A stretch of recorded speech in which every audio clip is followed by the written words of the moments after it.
2004ခုနှစ်စက်တင်ဘာလ20ရက်နေ့မှာအင်္ဂလန်နိုင်ငံမြောက်ယောက်ရှာယာက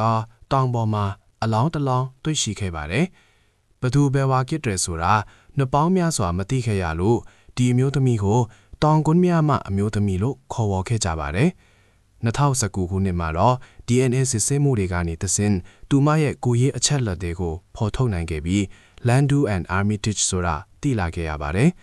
အခုချိန်မှာတော့သူမရဲ့ခင်ပွန်းတူကိုလူထပ်မှုတန်တရားနဲ့ဖမ်းဆီးခဲ့ပါပြီ။ဒီမှုကဘယ်လိုဖြစ်ပျက်ခဲ့တာလဲဆိုတာဆက်ကြည့်အောင်ပါ။2004ခုနှစ်စက်တင်ဘာလ20ရက်နနက်7:00နာရီခွဲလောက်မှာ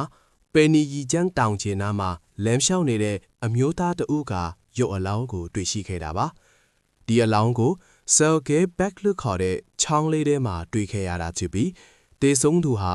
အလောင်းတွေ့ခင်3ပတ်လောက်ကတွေကတေဆုံးခဲ့တယ်လို့ယူဆခဲ့ကြပါတယ်။ရုပ်အလောင်းရဲ့ခနာကိုအခြေအနေကိုကြည့်ပြီးအရှိတောက်အာရှသူတဦးဖြစ်နိုင်တယ်လို့ခန့်မှန်းခဲ့ကြပါတယ်။သူမရဲ့အရက်လာတစ်ပတ်သမမီတာလောက်ရှိပြီးအသက်25နှစ်ကနေ35နှစ်ကြာရှိနိုင်တယ်လို့ယူဆရပါတယ်။အနီးစင်းပါတဲ့အစင်းရောင်တီရှပ်အစင်းကောင်ကျင်းပေါင်းမီဝတ်ဆင်ထားပြီး22ကရဲ့ရွှေလက်စွပ်တကွင်းလည်းပတ်ထားပါတယ်။အဲ့ဒီလက်စွပ်ကိုဘန်ကောက်မှာပြုလုပ်ထားတာလို့သိရပါတယ်။ယိုလောင်းတွေ့ရှိပြီးသားနဲ့မြောက်ယောက်ရှာယာရဲတပ်ဖွဲ့ဟာကျေပြန့်တဲ့စုံစမ်းစစ်ဆေးမှုတွေကိုချက်ချင်းစတင်ခဲ့ပါတယ်။လမ်းလျှောက်သူတွေကိုမေးမြန်းတာအင်တန်ယာရောက်စုံစမ်းစစ်ဆေးတာနေရာတွေတော့အနှံ့မှာကြော်ညာစာတွေကတ်တာစတာတွေလုပ်ခဲ့ပါတယ်။ဒါပေမဲ့ယိုလောင်းရဲ့တည်ဆုံးရခြင်းအကြောင်းရင်းကိုတိတိကျကျမဖော်ထုတ်နိုင်ခဲ့ပဲ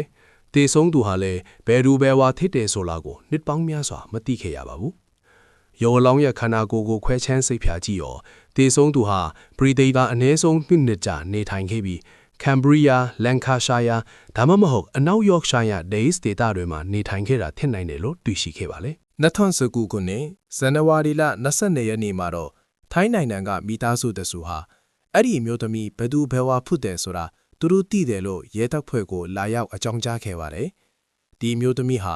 1990ခုနှစ်မှာဗြိတိန်အမျိုးသားတဦးနဲ့လက်ထပ်ခဲ့ပြီး1995ခုနှစ်မှာအင်္ဂလန်အနောက်မြောက်ပိုင်းကိုပြောင်းရွှေ့ခဲ့သူပါ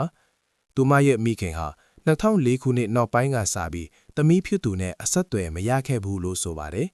ဒီနောက်2019ခုနှစ်မတ်လ19ရက်နေ့မှာ DNA စစ်ဆေးမှုတွေကနေတဆင့်ဒီမျိုးသမီးဟာ Landau and Armitage အမီဟောင်းစီကာညာဆိုသူဖြစ်ကြောင်းမြောက်ယောက်ရှိုင်းယာရဲတပ်ဖွဲ့ကဖော်ထုတ်နိုင်ခဲ့ပါတယ်။ Landau and ကိုဖော်ထုတ်ပြီးတဲ့နောက်ရဲတပ်ဖွဲ့ဟာသူမရဲ့ခင်မွန်းဖြစ်သူ David Armitage ကို2019ခုနှစ်မှာရှာဖွေတွေ့ရှိခဲ့ပါတယ်။ဒါပေမဲ့ David ကတော့သူပါဝေပတ်သက်မှုမရှိဘူးလို့ညင်းဆိုခဲ့ပါတယ်။2023ခုနှစ်ဖေဖော်ဝါရီလမှာဗြိတိန်ရဲတပ်ဖွဲ့ဟာထိုင်းနိုင်ငံကိုသွားပြီး David Armitage ကိုထပ်မံစစ်ဆေးဖို့ကြိုးစားခဲ့ပေမဲ့သူကငြင်းပယ်ခဲ့ပါတယ်။နောက်ဆုံးတော့2025ခုနှစ်ဇန်နဝါရီလ23ရက်နေ့မှာထိုင်းအာဏာပိုင်တွေဟာထိုင်းနိုင်ငံကန်ချာနာပူရီအီနယ်မှာရှိတဲ့ David Armitage ရဲ့နေအိမ်မှာသူ့ကိုဖမ်းဆီးခဲ့ပါတယ်။2025ခုနှစ်ဖေဖော်ဝါရီလ2ရက်နေ့မှာဗြိတိန်ကိုပြန်ရောက်လာတဲ့ David Armitage ကိုဟီသရိုလေးစိန်မှာ Landau and Armitage ရဲ့လူသက်သက်မှုတန်တရားနဲ့ရဲတပ်ဖွဲ့ကဖမ်းဆီးခဲ့ပါတယ်။လက်ရှိမှာတော့သူ့ကိုအာမခံနဲ့ပြန်လွှတ်ပေးထားပြီး